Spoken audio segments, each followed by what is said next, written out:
জুলাই গণঅভ্যুত্থানের ঘোষণাপত্র প্রকাশে দেরি হলে কঠোর কর্মসূচির হুঁশিয়ারি দিয়েছে বৈষম্য বিরোধী ছাত্র আন্দোলন ও জাতীয় নাগরিক কমিটি। এ নিয়ে ৬ থেকে ১১ জানুয়ারি সারা দেশে গণসংযোগের ঘোষণা দিয়েছেন নেতারা। বিপ্লবের ঘোষণাপত্র নিয়ে জনগণের আকাঙ্ক্ষা জানতেই এই কর্মসূচি। দুপুরে রাজধানীর বাংলা মোটরের সংবাদ সম্মেলনে তারা এসব কথা বলেন। সরকারের আশ্বাসে গত ৩১ ডিসেম্বর জুলাই বিপ্লবের ঘোষণাপত্র দেওয়ার কর্মসূচি থেকে সরে আসে বৈষম্য বিরোধী ছাত্র আন্দোলনের নেতারা। কেন্দ্রীয় শহীদ মিনারে মার্চ ফর ইউনিটির অনুষ্ঠানে ১৫ জানুয়ারির মধ্যে বিপ্লবের ঘোষণাপত্র প্রকাশে সরকারকে আলটিমেটাম দেয় ছাত্রনেতারা। এমন পরিস্থিতিতে জানুয়ারির ৪ দিন পার হলেও ঘোষণাপত্র ইস্যুতে সরকারের কার্যকর উদ্যোগ নেই বলে অভিযোগ ছাত্রনেতাদের। সরকারকে ডেডলাইন দেওয়ার পরও আজকে ৪ তারিখ হয়ে গিয়েছে জানুয়ারির, আমরা দৃশ্যত কোনো বর্তমান সরকার থেকে কোনো উদ্যোগ দেখতে পাইনি। আমরা সেই জায়গা থেকে সরকারকে আহ্বান জানাবো, আজকে বা কালকে অতি দ্রুত সময়ের মধ্যেই সরকার জনগণের সামনে কার্যত একটি দৃশ্যমান উদ্যোগ গ্রহণ করুক। বিপ্লবের ঘোষণাপত্র ইস্যুতে আগামী ৬ থেকে ১১ জানুয়ারি দেশব্যাপী গণসংযোগ সহ বিভিন্ন কর্মসূচির ঘোষণা দেন সমন্বয়ক হাসনাত আব্দুল্লাহ। আমরা প্রত্যেকটা মানুষের কাছে ছুটে যেতে চাই। আপনারা জানেন এই গণঅভ্যুত্থানে সকল শ্রেণী পেশার মানুষের অংশগ্রহণ ছিল, কারণ আপনারা জানেন যে ফেসিবাদ যে সরকার এই সকল মানুষের টুটি চেপে ধরে রেখেছিল। প্রত্যেকটা মানুষ কথা বলতে পারতো না, তাদের অধিকারের বিষয়গুলো কখনোই উপস্থাপন করতে পারতো না। আমরা তাদের এই কথাগুলো আমরা তুলে ধরতে চাই।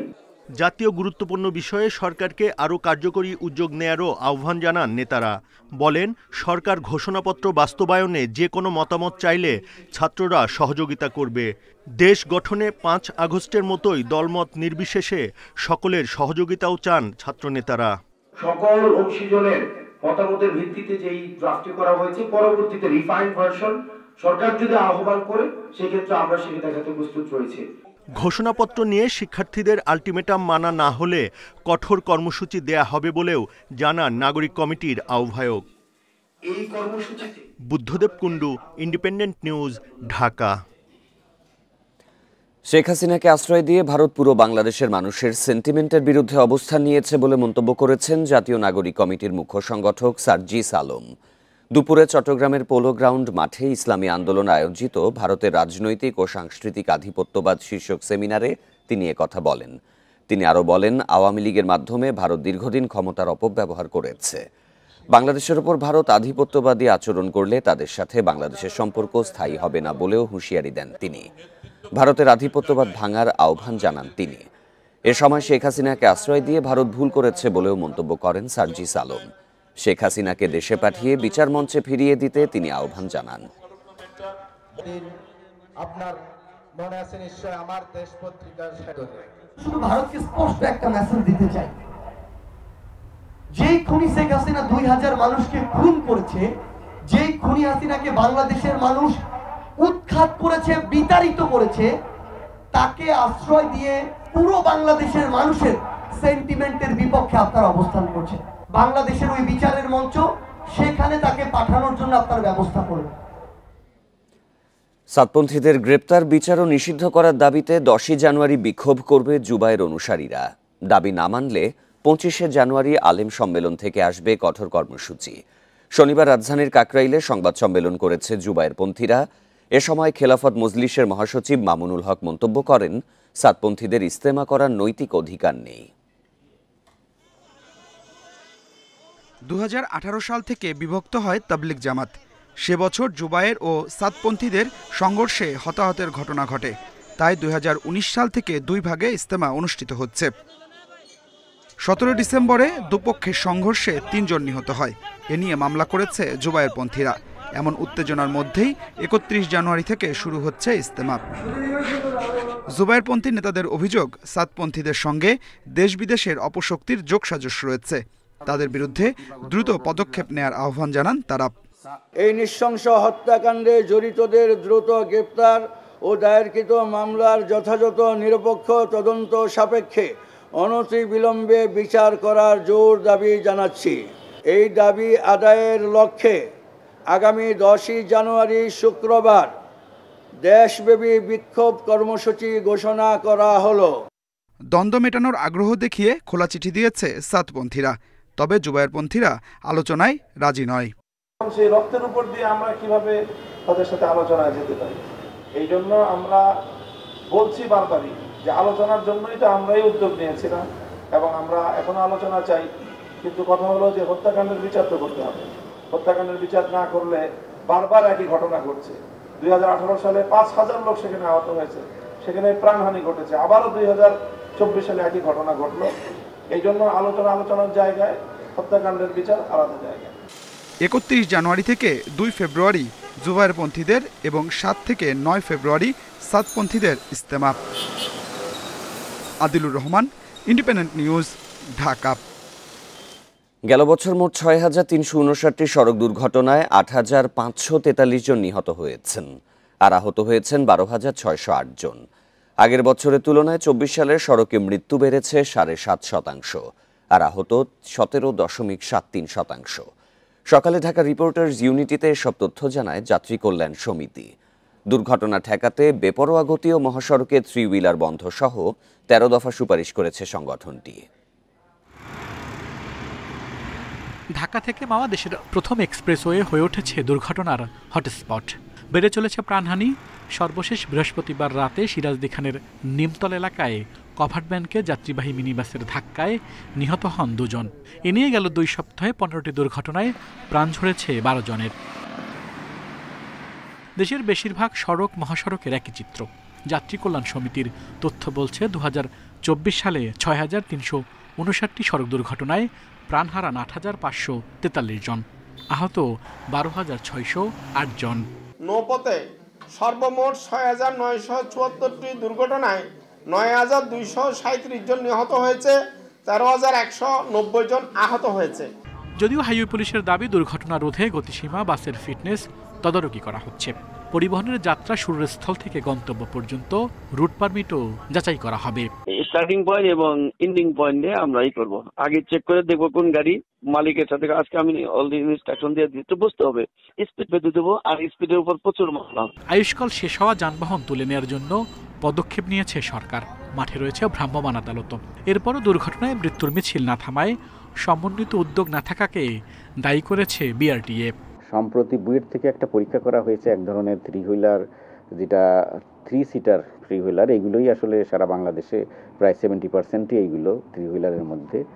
এইগুলোর একটা পরীক্ষা করে ওনারা 16টা ফিচার চেঞ্জ করার কথা বলছেন, যেটা চেঞ্জ করলে এটাকে আমরা সেফ ভেহিকেল হিসেবে আমরা রেজিস্ট্রেশন দিতে পারবো। যাত্রী কল্যাণ সমিতির তথ্য বলছে গেল বছর রেলপথে 497টি দুর্ঘটনায় 512 জন নিহত আর আহত 315 জন। এছাড়া নৌপথে 118টি দুর্ঘটনায় প্রাণহানি 182 জনের আর আহত 267 জন। এছাড়া নিখোঁজ 155 জন। আল আমিন হোসেন, ইন্ডিপেন্ডেন্ট নিউজ, ঢাকা। শেখ হাসিনা সরকার ও তার আত্মীয় স্বজন মিলে দেশের অর্থনীতিকে ধ্বংস করেছে বলে মন্তব্য করেছেন বাংলাদেশ জামায়াতের আমির ডাক্তার শফিকুর রহমান। সকালে কুষ্টিয়া সরকারি কলেজ মাঠে জামায়াতের কর্মী সম্মেলনে প্রধান অতিথির বক্তব্যে তিনি একথা বলেন। এ সময় তিনি বলেন, ব্যাংকের টাকা লোপাট সহ শিক্ষা ব্যবস্থাকে ধ্বংস করেছে শেখ হাসিনা সরকার। বিভিন্ন প্রকল্প থেকে নিজ দলের ঠিকাদার নিয়োগ করে দেশকে পঙ্গু করেছে। তিনি আরও বলেন, ইসলামী ব্যাংক ধ্বংসসহ এস আলমকে নিয়ে হাসিনা পরিবার টাকা লোপাট করেছে। এ সময় মানবিক দেশ গড়তে সবাইকে ঐক্যবদ্ধভাবে কাজ করার আহ্বান জানান তিনি। এছাড়া দুর্নীতির দায়ে শেখ হাসিনার বোনের মেয়ের বিরুদ্ধে লন্ডনে দুর্নীতি দমন কমিশন জিজ্ঞাসাবাদ করছে বলেও জানান জামায়াতের আমির। দেশের সম্পদ লুণ্ঠন করে তারা বিদেশে পাচার করেছেন। শুধু তাদের এই গত 15.5 বছরের আমলে যার হিসাব বের হয়ে আসছে 26 লক্ষ কোটি টাকা, যা বাংলাদেশের বার্ষিক বাজেটের প্রায় 5 গুণ। দেশের সম্পদ শুধু বিদেশে যা পাচার করেছেন। ছাত্র জনতার গণঅভ্যুত্থানের মধ্য দিয়ে আওয়ামী লীগের রাজনৈতিক পরাজয় ঘটেছে। দুপুরে রাজধানীতে এক ছায়া সংসদ বিতর্কে কথা বলেন বাংলা একাডেমির সভাপতি অধ্যাপক আবুল কাশেম ফজলুল হক। এখন সঠিক রাজনৈতিক দল ও নেতৃত্বের মাধ্যমে দেশের উন্নতি সম্ভব বলে মনে করেন তিনি। তরুণদের রাজনৈতিক চেতনায় উজ্জীবিত হয়ে দেশ গড়ার আহ্বান জানান অধ্যাপক আবুল কাশেম ফজলুল হক। বলেন, দেশের বিচার ব্যবস্থা এখন দুর্বল। যদি অপরাধের বিচার দ্রুত না হয় তাহলে সুফল পাবে না জনগণ। মন্তব্য করেন, বিচার বিভাগের প্রতি জনগণ আস্থা হারালে জাতির উন্নতি হয় না।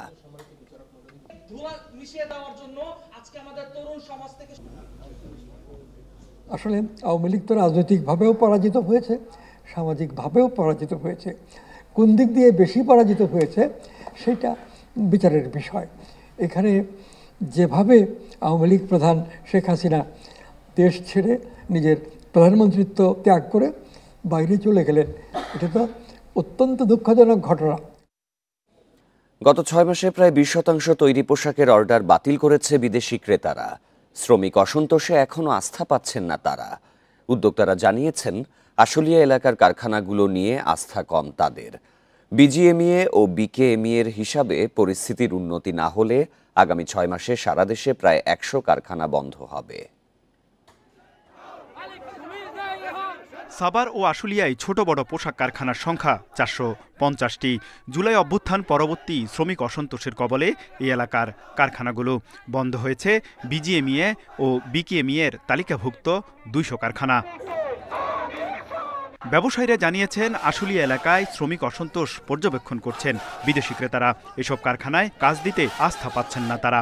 ব্র্যান্ড বায়ারগুলি এখন আশুলিয়া বেল্টের যে কোনো ফ্যাক্টরিতে কাজ দেওয়ার ক্ষেত্রে একটু খুব সতর্ক বা সচেতন। তারা অনেকটাই আস্থাহীনতায় ভুগছে। আমাদের অর্ডার যে অন্য জায়গায় যাচ্ছে তার প্রমাণটা সামনে পাওয়া যাবে। ব্যবসায়ীরা বলছেন, পরিস্থিতি সামাল দেওয়া না গেলে আগামী 6 মাসে আরও 100 কারখানা বন্ধ হওয়ার আশঙ্কা রয়েছে। তারা হয়তো চেষ্টা করছে ব্যাংকের সাথে কোনো নেগোসিয়েশন করে একটা পর্যায়ে গিয়ে আবার যদি পারে চালু করবে, না হয়তো তারা হয়তো পার্মানেন্টলি বন্ধ হয়ে যাবে।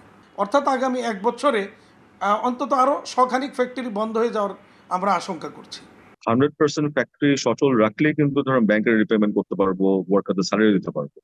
হ্যাঁ, কিন্তু আমাকে যদি এখন আমার 20% ক্যাপাসিটির আমার যদি ফ্যাক্টরি চলে, তাহলে কিন্তু যেটা হবে যে আমি তো ফাইন্যান্সিয়ালি সচল হব না। যদিও অর্থনীতিবিদরা বলছেন, বহুজাতিক কোম্পানিগুলো বাংলাদেশ থেকে গড়পড়তা সস্তা পোশাক কিনছে, ফলে তারাও বাংলাদেশের উপর নির্ভরশীল। তাই সাময়িক অস্বস্তি থাকলেও বড় আকারে বাজার হারানোর আশঙ্কা নেই। ভিয়েতনাম বলি, ক্যাম্বোডিয়া বলি, কারোরই এত বড় সাপ্লাই বেজ নেই। সুতরাং বড়ভাবে এখান থেকে মার্কেট শিফট হয়ে যাবার কোনো আশঙ্কা নেই। তবে হ্যাঁ, সাময়িক কারণে কিছু সময়ের জন্য হয়তো কিছু অর্ডার এদিক সেদিক শিফট হতে পারে। তবে ক্ষতি কাটিয়ে আগামী শীতের জন্য কাজ পেতে আগাম তৎপরতার কোনো বিকল্প নেই বলে মনে করছেন ব্যবসায়ীরা।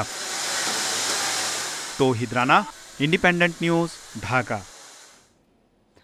অন্তর্বর্তী সরকারের সমালোচনার কারণে হামলার শিকার হয়েছেন গণ অধিকার পরিষদের নেতা ফারুক হাসান। বিপ্লবী পরিষদ নামের একটি সংগঠনের সমাবেশে আমন্ত্রিত অতিথি ছিলেন তিনি। তার বক্তব্যের পরই হামলা চালায় আয়োজকদের একটি পক্ষ। সরকারের সমালোচনা সহ্য করা হবে না বলেও হুমকি দেয় তারা। জড়িতদের দ্রুত গ্রেপ্তারে আলটিমেটাম দিয়েছে গণ অধিকার পরিষদ। বিপ্লবী সরকার চেয়েছিলাম, আমরা অন্তর্বর্তীকালীন সরকার চাই নাই, কিন্তু পরিকল্পিতভাবে সেই বিপ্লবী সরকার গঠন করতে দেওয়া হয় নাই। অন্তর্বর্তীকালীন সরকার, এই সরকার না অন্তর্বর্তীকালীন, না বিপ্লবী, না অমুক না তমুক, কিছুই জানি না, একটা জোগা খিচুড়ি সরকার বানিয়ে ফেলেছে। শনিবার দুপুরে কেন্দ্রীয় শহীদ মিনারে বিপ্লবী পরিষদের নাগরিক সমাবেশে এই বক্তব্যের জেরে হামলার শিকার হন গণ অধিকার পরিষদের সিনিয়র সহ সভাপতি ফারুক হাসান। সরকারের সমালোচনায় ক্ষুব্ধ হয় সমাবেশের আয়োজকদের একটি পক্ষ। চেয়ার ছোড়াছড়ির এক পর্যায়ে ফারুক হাসানের উপর চালানো হয় হামলা। পরে আহত অবস্থায় তাকে হাসপাতালে নেওয়া হয়। এ ঘটনায় শাহবাগ থানায় অভিযোগ দিয়েছে গণ অধিকার পরিষদ। আসামিদের গ্রেপ্তারে আলটিমেটামও দিয়েছে দলটি। পুলিশ জানিয়েছে, তদন্তের পর নেওয়া হবে আইনি ব্যবস্থা। মারামারি হয়েছে কি হয়েছে আমি যাওয়ার পর এখানে কোনো মারামারি নাই। নাগরিক সমাজের ব্যানারে একটা অনুষ্ঠান হচ্ছে শহীদ মিনারে, সেই শহীদ মিনারে হয়তো বক্তব্য দেওয়াকে কেন্দ্র করে হয়তো এই ধরনের চেয়ার ছুড়াছুড়ির মতো একটা ঘটনা দিবেন। কারা কারা এই হামলার সাথে জড়িত, আমরা তাদের যদি এটাতে সম্পৃক্ততা পাই অবশ্যই আইনগত ব্যবস্থা। এখন নিজে মিডিয়াতে ইতিমধ্যে দেখেছেন যে কিভাবে তার উপর হামলা চালানো হয়েছে। আমরা তাকে ভিডিও দেখিয়েছি। এরপরেও তিনি বলছেন যে চেয়ার ছড়াছড়ি, এই ধরনের বক্তব্য গ্রহণযোগ্য না। আমরা ডিবিসিবির সাথে কথা বলেছি, ডিএমপি কমিশনারের সাথে আমরা কথা বলবো। আমরা দেখতে চাই গণঅভ্যুত্থানে যারা ভূমিকা রেখেছে তাদের সাথে পুলিশ কি ধরনের আচরণ করে। ছাত্র জনতার অভ্যুত্থানের পর আত্মপ্রকাশ করে বিপ্লবী পরিষদ। Nahid Kamal, independent news, Dhaka. বুধবারের পর আবার বাড়বে শীতের তীব্রতা। এ সময় পঞ্চগড়, চুয়াডাঙ্গা ও ঈশ্বরদী সহ বেশ কয়েকটি জায়গায় তীব্র শৈত্যপ্রবাহের পূর্বাভাস দিয়েছে আবহাওয়া অফিস। এদিকে শনিবার দেশের সর্বনিম্ন তাপমাত্রা রেকর্ড করা হয়েছে পঞ্চগড়ে 9.4 ডিগ্রি সেলসিয়াস আর ঢাকার তাপমাত্রা 13 ডিগ্রি সেলসিয়াস। ঘন কুয়াশার কারণে দুদিন দেখা মেলেনি সূর্যের। বেশ কয়েকটি জেলার উপর দিয়ে বয়ে গেছে শৈত্যপ্রবাহ। শীতে কাবু হয়ে পড়ে মানুষ। তবে শনিবার সকালে ফেরে স্বস্তি, দেখা মিলেছে সূর্যের। এতে কিছুটা কমেছে শীতের তীব্রতা। আবহাওয়া অফিস বলছে 8 জানুয়ারি পর্যন্ত শীত কম অনুভূত হবে। এ সময় বিস্তৃতভাবে শৈত্যপ্রবাহের আশঙ্কা নেই। দিনের তাপমাত্রা 1 থেকে 2 ডিগ্রি সেলসিয়াস বৃদ্ধি পাবে, রাতের তাপমাত্রাও সামান্য বৃদ্ধি পাবে। পঞ্চগড় জেলা ছাড়া অন্য কোথাও এখন মৃদু ধরনের শৈত্যপ্রবাহ নেই এবং এটি 2-1 দিন অব্যাহত থাকবে। এই যে শীতের অনুভূতির যে তীব্রতা সেটা কমে যাবে। তবে 8 জানুয়ারির পর থেকে আবারও বাড়বে শীতের তীব্রতা। এ সময় পঞ্চগড়, চুয়াডাঙ্গা ও ঈশ্বরদী সহ বেশ কয়েকটি জায়গায় তীব্র শৈত্যপ্রবাহের পূর্বাভাস দিয়েছে আবহাওয়া অফিস। 8 তারিখের পর নতুনভাবে আবার মৃদু ধরনের শৈত্যপ্রবাহ দিয়ে শুরু হবে, যেখানে তাপমাত্রা 8 থেকে 10 ডিগ্রি সেলসিয়াসের মধ্যে ওঠানামা করবে এবং এরপরে এই স্পেলেও কোথাও কোথাও তাপমাত্রা 6 থেকে 8 ডিগ্রি সেলসিয়াসের মধ্যেও নেমে আসতে পারে। এদিকে 7 এবং 8 জানুয়ারি সিলেট ও ময়মনসিংহ বিভাগে গুড়ি গুড়ি বৃষ্টি হতে পারে বলেও জানিয়েছে আবহাওয়া office. Adilur Rahman, independent news, Dhaka. Dhaka Khulna match দিয়ে শেষ হয়েছে বিপিএল এর ঢাকা পর্ব। 2 দিন বিরতি দিয়ে সোমবার সিলেটে শুরু হবে লড়াই।